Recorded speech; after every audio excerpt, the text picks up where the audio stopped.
একটা প্রবাদ আছে, কারো জন্য গর্ত খুঁড়লে সেই গর্তে নিজেকেই পড়তে হয়। এবার তেমনই এক ঘটনা ঘটেছে ডক্টর মোহাম্মদ ইউনূসের বেলায়। শেখ হাসিনার বিরুদ্ধে দুর্নীতির মামলার অভিযোগ তুলে দুর্নীতির জালে আটকা পড়েছেন স্বয়ং ডক্টর ইউনূস। হাটে হাঁড়ি ভেঙে দিয়েছেন শেখ হাসিনা।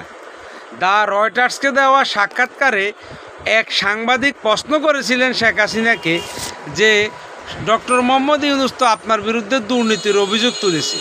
তখন শেখ হাসিনা বলেন, আমার বিরুদ্ধে দুর্নীতির অভিযোগ তুলেছে ঠিকই, কিন্তু কোনো তথ্য প্রমাণ ডক্টর মোহাম্মদ ইউনূস দিতে পারেনি। আমি আপনাদেরকে ডক্টর মোহাম্মদ ইউনূসের দুর্নীতির তথ্য প্রমাণ দিচ্ছি। তখন শেখ হাসিনা বলেন, ডক্টর মোহাম্মদ ইউনূস ৬,০০০ টাকার সরকারি চাকরি করত। এখন তার ব্যাংক অ্যাকাউন্টে, বাংলাদেশের বিভিন্ন ব্যাংক অ্যাকাউন্টে তার ৫,০০০ কোটি টাকা আছে। এই টাকাটাকে কোথা থেকে আসলো এই টাকাগুলো? তারপর বলেছেন রাজুকে, অর্থাৎ সরকারি যে ভূমি বরাদ্দ দেয় রাজুকে ডক্টর মোহাম্মদ ইউনূসের ৪,০৮০ কাঠা জমি আছে, যার বর্তমান মূল্য এখন হাজার হাজার কোটি টাকা। ডক্টর ইউনূস এত জমি কোন টাকা দিয়ে কিনলো, কোথা থেকে এই টাকার উৎস, এগুলো আপনারা খতিয়ে দেখেন। তারপর বলল উত্তরাতে ডক্টর ইউনূসের ৩০০ কাঠা জমি আছে।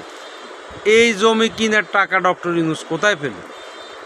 এরপর বলেছেন আমেরিকার সাবেক প্রেসিডেন্ট বিল ক্লিন্টন ফাউন্ডেশনে ডক্টর মোহাম্মদ ইউনূস বাংলাদেশি টাকা ১,০০০ কোটি টাকা অনুদান দিয়েছেন।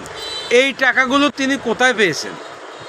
ডক্টর মোহাম্মদ ইউনূসকে বলা হয় গরিবের ব্যাংক, হতদরিদ্র মানুষকে তিনি ঋণ দেন।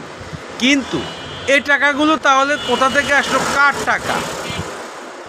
গরিব মানুষকে ঋণের বোঝা চাপিয়ে দিয়ে, সুদের হার বাড়িয়ে দিয়ে, গরিব মানুষের রক্ত চুষে টাকা নিয়ে সেই টাকা দিয়ে তিনি ব্যাংক ব্যালেন্স করেছেন, জমি কিনেছেন এবং ক্লিন্টন ফাউন্ডেশনে ১,০০০ কোটি টাকা দান করেছেন, শেখ হাসিনার ভাষ্য।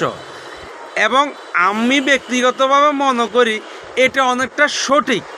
শেখ হাসিনা আরও বলেছেন যে ডক্টর মোহাম্মদ ইউনূসের দেশে এবং দেশের বাইরে আরও অনেক সম্পদ আছে। সাংবাদিকদেরকে তিনি বলেন, আপনারা এসব বিষয় খতিয়ে দেখে প্রতিবেদন দেন, দেখবেন ডক্টর মোহাম্মদ ইউনূসের কী রকম দুর্নীতির তথ্য বেরিয়ে আসে। কথাটা কিন্তু ফেলে দেওয়ার মতো নয়। এখন সাংবাদিকরা তো অবশ্যই এটা তথ্য সংগ্রহ করা শুরু করে দিয়েছে।